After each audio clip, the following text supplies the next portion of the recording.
So if I'm a client that really wants this to go smoothly, what recommendations do you have for clients to make sure they have a best practice when it comes to implementation and onboarding? Yeah, I think best practice goes back to awareness at a practice level and at a patient level. At a practice level, with all the sort of key stakeholders, just really understanding what the services are, what that means for their patients, what that means for the practice and the providers. And then working with the client on them, we provide multiple resources. So FAQs on, hey, our patient comes to you and says, what is this service? We provide talking points. How do they opt out? We provide all those directions. So we provide as many ongoing resources once we go live.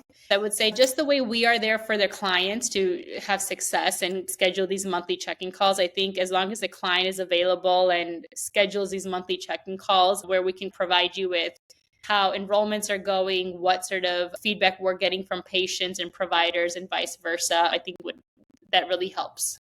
Yeah. And I know it must be rewarding to work on something where you're making such an impact in people's lives. Yeah, we love to share patient success stories back to the practice because sometimes they don't necessarily have insight on that. Usually, what practices are well informed are maybe common patient complaints.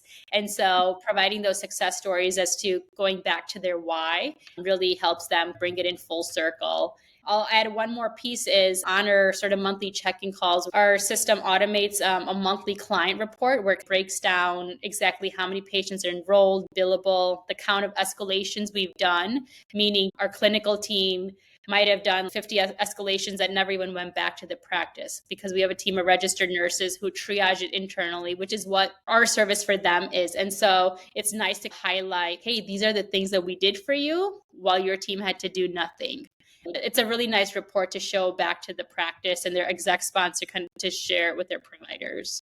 Yeah, I mean, you think about it, when you're offering remote care, you're offering a new service 24/7. I Yeah. mean, that's a whole other business, if you will, for people. So to be able to show them that this is all happening behind the scenes, handled by your full service team, what a benefit that is. You're able to extend care without having to tax your whole staff for that work. And you're able to care for patients better between visits.